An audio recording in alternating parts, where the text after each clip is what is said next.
Hello. It's time for us to start talking about SQL, SQL, or the structured query language. And basically, this is the primary language that we need to know on how to query, add data, remove data, and even to build out a database schema. Um, the concepts behind SQL are definitely critical to know. Either, of course, if you want to write explicitly in the query language, you're going to need to know the syntax and how to form these queries. But also, these concepts hold as you use other tools which interact and deal with databases. So they're going to be using the same concepts that you find in SQL, which has the same concepts that you're going to that came from the relational algebra. So this is basically taking the same conceptual understanding plus some additional stuff that pertains to the query language because it's now dealing with a real database, and so there's sort of reality has to come to the fore. It's not just abstract mathematics, and so we're going. It's just like a programming language. You've got to have the details and the syntax and to know exactly how to get and manipulate the data. This is what SQL is.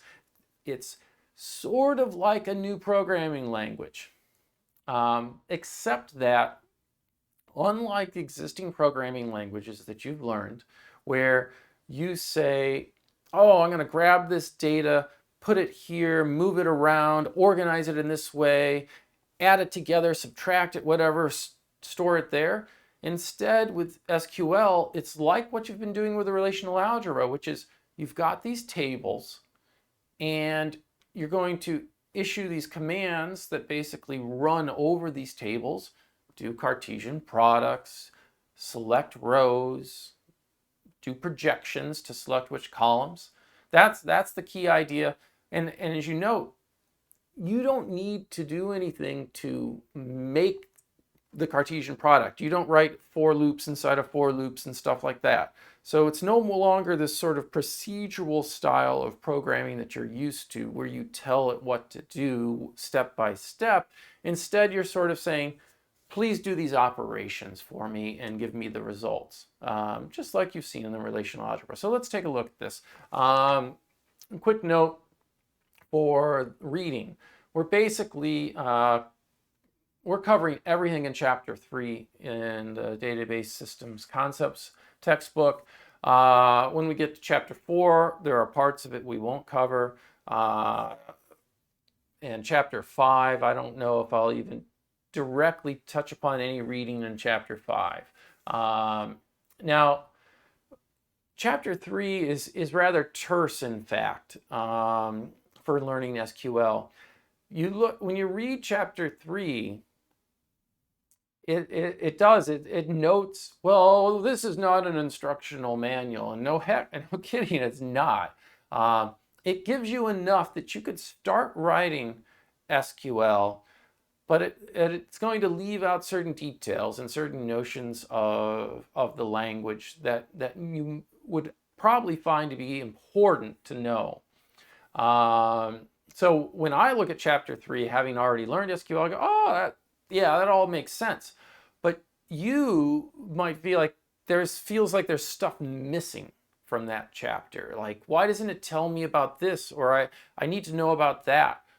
Those sorts of details, the more I need to actually really use it, are things that you find in other books that you turn to as you're learning SQL. So this is a big example in your education where it often pays to have multiple sources to read from. Now, of course, the web is chock full of this is how to do SQL. So yeah, you could turn to Google and do your searches and whatnot. But that gives you a real disorganized perspective. And that tends to work best when you know what you're looking for. Oh yeah, I needed to remind myself of the syntax of this type of statement.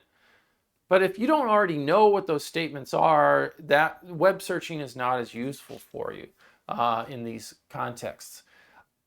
So you've seen me talk about, heard me talk about Head First Ruby, and I think that's an okay book. Now, the reason I know about Head First Ruby is because I first found Head First SQL, and these are by different authors. And I've got to say, the Head First SQL book is really good. I really like it a lot. I like it so much that I've been tempted to say, oh, let's teach from this. But instead, you know, the progression through the database systems concepts book is more formal, more appropriate for the level at which matches the lectures. But when when the rubber meets the road for you and trying to actually get things done and really learning SQL and making it happen, I highly suggest opening up Headfirst SQL. Again, this is in our library. You connect through there. You go to the and it's another O'Reilly book, and you get in there and you can read it online. 100% free to you because you've already paid your tuition and everything.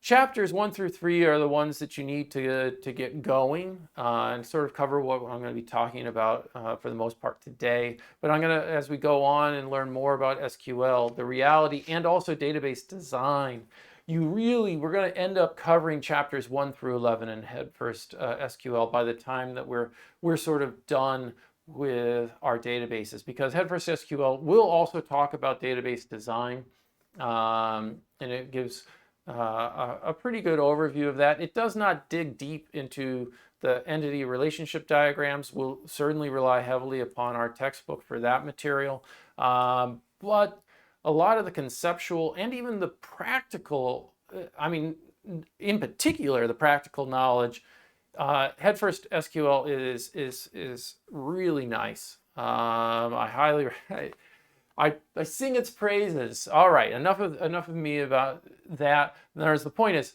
if you're looking at chapter 3 and you're like, I need something that's more helpful to me, this is the source I think, to really crack that open, and you'll be able to work through it quickly and really come up to speed on SQL and be proficient. All right, in other words, let me really put it this way. If I needed to cram for a co-op interview and to show I had knowledge about SQL, I'd crack open Headfirst SQL and just burn through that book. It's easy to read, it gives really good examples, it lays out with the important points. Yeah, so this is sort of I need to learn it. Okay, that's what I would do. All right. Today we're going to talk about these topics in various levels of detail. All right. So here we go. First thing about creating tables. You're going to go, you're kidding me. And I'm going to say, you betcha. This is one of those times when I'm just like, oh, come on. This is largely about syntax. And I'm just going to say, you should spend your time. When you want to look up how to make a table, go see the books. This is largely all about syntax. Sure, there's some data types, but these data types correspond to things that you're really used to in programming languages. Oh, I want to have an integer. Oh, I want to have a floating point number. You might not have seen fixed numbers before. These are for when we want to represent money. Usually that's the reason we have them there. When we want to do scientific calculations, we use floating point numbers. When we want to be sure that we're not losing any pennies with round off errors and weird things like that, we use fixed numbers. And then there's data types for dates, times, characters, strings, everything you want. Just see it as, and basically you're like laying out, oh, I'm going to have these columns and they're going to be of these types. All right, it's really just reading. But there are some important notes I want to make. Is that when you create tables, you should always create, and denote. You'll see in the syntax, you can specify what the primary key is. So you should always be telling the table, this is your primary key. It's either the single column or these composites, multiple columns. If you've got foreign keys, you should say, this is a foreign key. It references this other table so that you get that foreign key constraint. If you don't put it in there when you make the table, there's no actual constraint to make sure that that key exists in the table that you're referencing. Okay, so you've got to do that as well. And you should basically have a whole bunch of columns that you declare to be not null. All right. So these three things here, these are all talking about constraints that you're telling the database. I need you to keep in mind that this is a primary key. So I'm not allowed to have more than one row with that key. And then the database will enforce it and prevent you from shooting yourself in the foot by sticking in more than one row with the same primary key, because that would be wrong to do. But if you don't tell the database that these are the primary keys or this is the primary key, it won't enforce it, and you could get duplicate rows.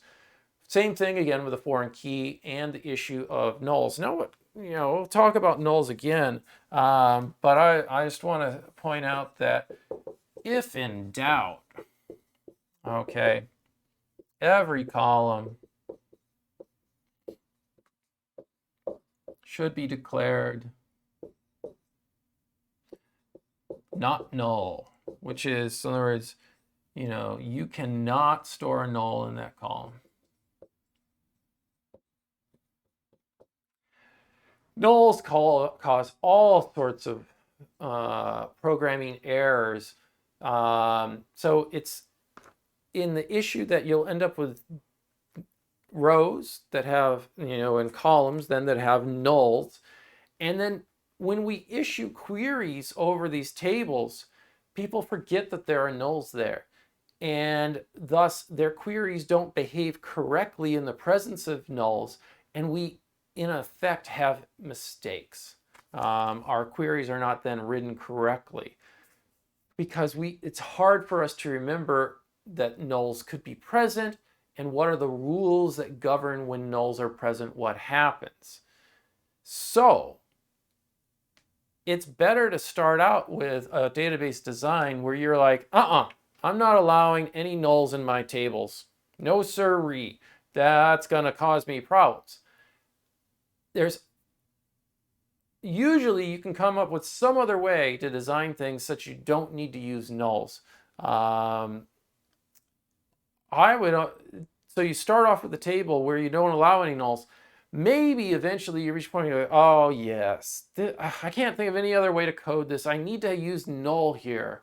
Okay, but then it becomes a really conscious action on your part. I'm going to end up changing my table. I'm going to allow that column to have null. I'm going to be careful about all my queries now. I'm going to put all sorts of comments in my code to say, no, warning, like these queries have to be written so that they handle nulls.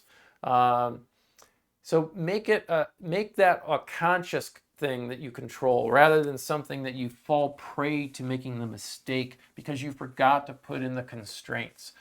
Primary key, foreign key, not null constraints are very important constraints, and it's functionality that the database makes easy for us to ask for, and we should use it. It will save you a huge amount of time later in avoiding putting in bad data and getting bad results back. All right, here's the big thing to know in SQL is the select query. All right. So what is this used for?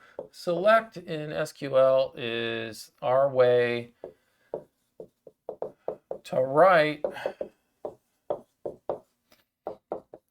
the relational algebra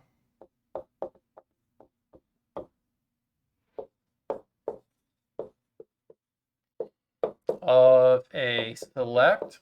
Kind of nice. They use the same name. It's a little confusing though. Select and project and Cartesian product.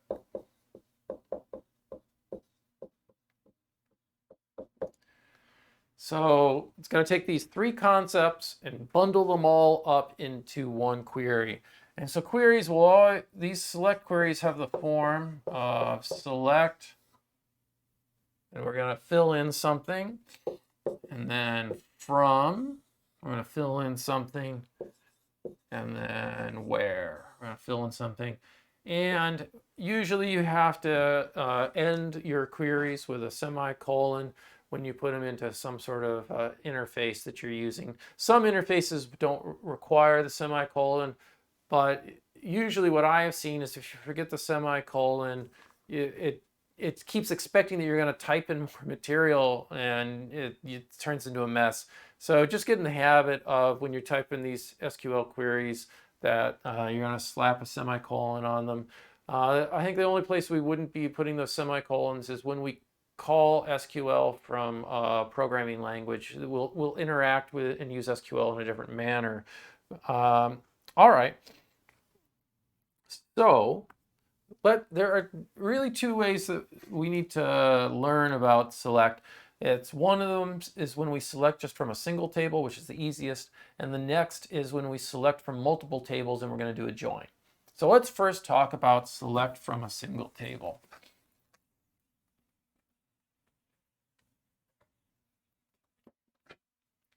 All right, so select from a single relation or table.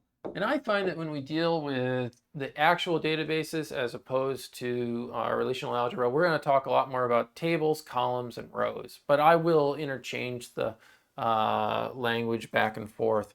So we know that in our relational algebra, we'd have a project, and we'd specify which attributes we want in our result.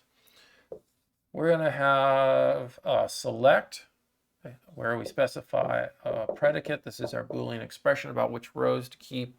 And when we have only a single table or a single relation, it goes in there like that. So that's the simplest thing for us, again, because it's only a single table. We're not using any of the Cartesian product here. So this turns out that when we write the SQL, we do select, and then we say what our attributes are. Then from, we put in the relation or the table name here. Where is where we stick in the predicate or our Boolean expression. So there, there, and there. All right. So this is why it's a little confusing, because you think the select should be this and should only have the predicate, but in fact we go select, and that project notion is stuck right there. So we say select. These are the attributes, the columns that we want in our result. That's what we're asking for. From which table do we want to work from, and which rows are we picking out? What's the status there? All right. So attributes, let's just talk about them quickly. So when we say we want attributes in SQL, it's very similar. It's comma separated.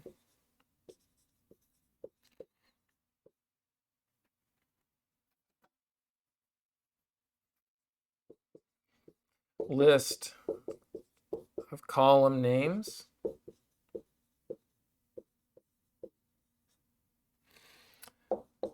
From the relation or the table. Or you can use a star to denote all columns. So if you want all the columns returned, use a star. Otherwise, you specify which columns you want. Okay. When it comes to the relation, it's just the table name. And for the predicate, this you build this up, you use column names, just like you use the attribute names in the relational algebra, but we don't have the same symbols. So now we use the following to do a Boolean and. We spell out the word and. To do Boolean or, we do or. To do a Boolean not, we've got not. And then we have operators, equals, less than or equal, greater than or equal, and then the really cool, a less than and a greater than, and this guy is not equal. I like that. You'll see this sort of notation was prevalent in a language like Pascal. So this kind of dates the usage of SQL from when it was created, where people are like, well, this is a symbol that means something that's less than and something that's greater than. Well, that means it's not equal. Just like, whoa, a little mind-blowing. Whereas if SQL had been invented, let's say after the C programming language had been invented, you would probably see that exclamation mark equal sign for the not equals.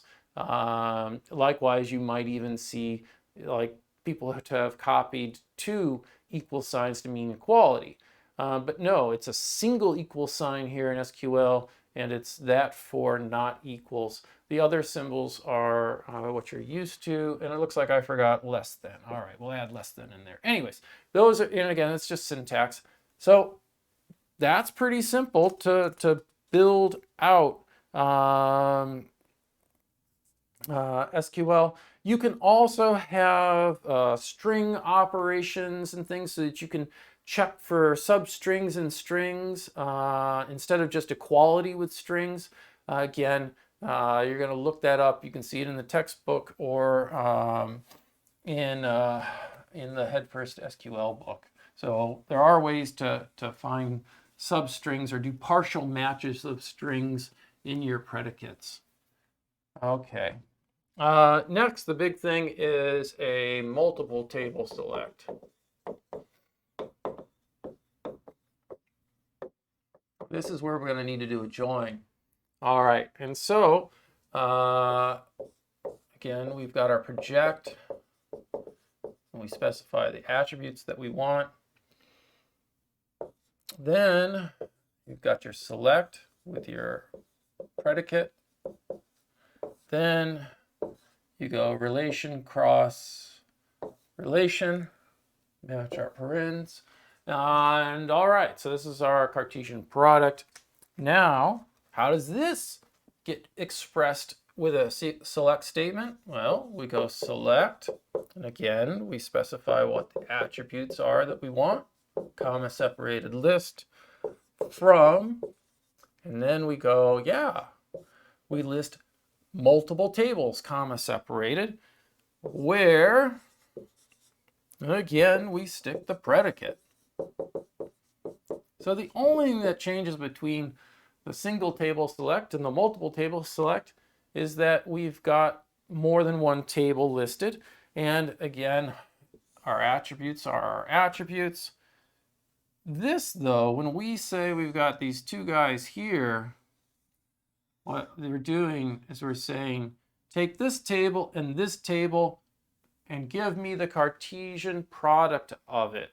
So instead of just one relation as we had in the single table select, the multiple table select is you listed 2 tables or 3 tables, whatever. I will give you now the Cartesian product of that.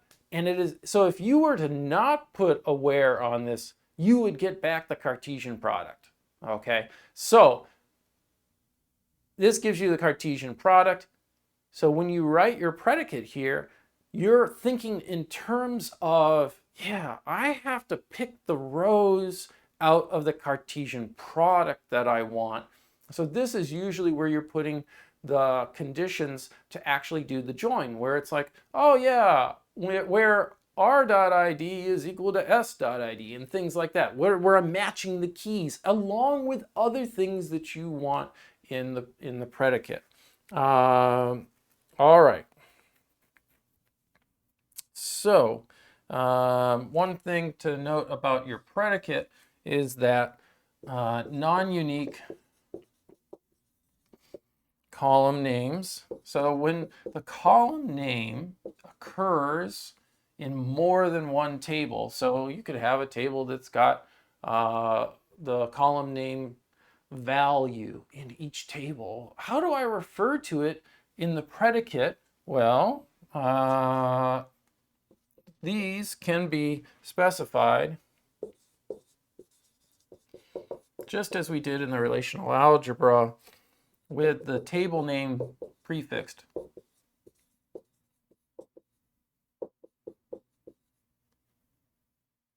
So for example, r.attribute. All right, so that's pretty simple. So whatever the relation name or the table name is, you can always be explicit and say, I want table.column. All right, as the full name for that column to be able to refer to it in the predicate. All right, so that's multiple table select, and that's probably the trickiest thing really, is to note that, oh, just because I listed multiple tables here, it means zoom, go do a Cartesian product on it. All right, now quick roundup of other material. So we saw the rename in relational algebra. It functions just like the relational algebra. You can give other names to tables. This is super, super handy. And it's done with the word as. So you can do table scores as G1, comma, scores as G2 or something, you know. You can easily give basically other names that then you can refer to those other names in the predicate, as well as in, you were using those other names as well as in the project portion where you select what attributes you want. Those renames can be used there. So that's simple. We can sort the output. So this basically, the idea is, oh yeah, I'm going to get all these rows back. Well, I'd actually like them in a certain order, please. Okay, so this is simple. You've got to select from, where, and then what we do is we tack on an order by.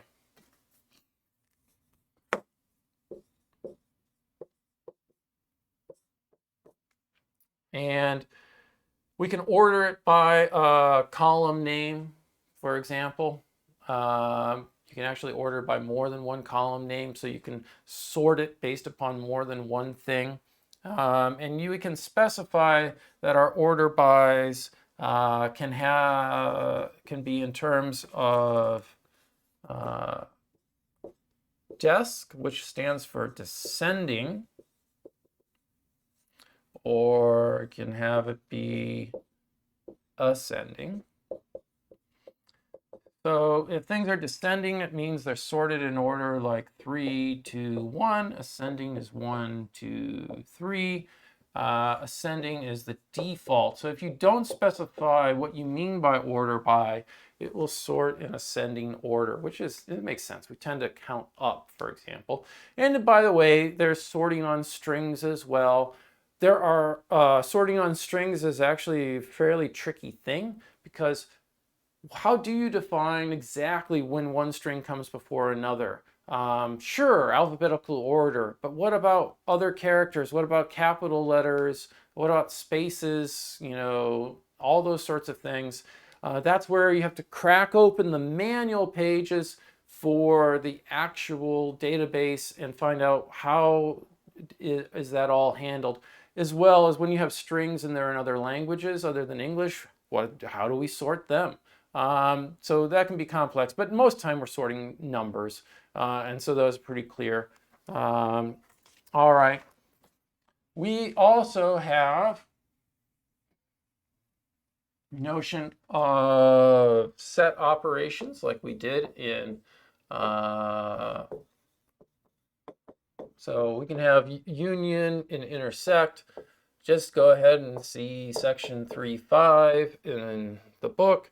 I'll note that it is really rare that I've had when I've written these projects that I've been like, I need the union or I need the intersection. It doesn't happen that much. So I'm not going to cover them in detail, but you should know that you can absolutely go and have a union intersection. What about nulls? Well, I talked about them briefly, and again, that we don't want them in the tables. So I'll just say it again on here, which is nulls can really mess you up. I think the Head First SQL book makes a really good case about this as well. Again, don't allow them in tables. Go ahead and set those not null constraints when you make the table. You should know that nulls in Boolean expressions produce a value of unknown. So you don't just get true and false. You can also get unknown as a result. If you need to test for it, whether or not a attribute, a column, is null, we use is null. We don't use equals null or not equal null. We use is null. Again, if you're like, why does there have to be a special rule? I agree. Nulls, you want to stay away from them. So unless your database design critically requires the use of nulls, I highly advise you keep them out of there. But once you do let nulls into the database, you have to up your knowledge and your skills working with them. You've got to be really on top of it. For example, as well, just to note that nulls create confusing results with what are known as aggregate methods. And these are things like where we can take the average and we can count stuff. And so we're going to talk about aggregate methods in the next lecture. That basically covers it for the day. All right.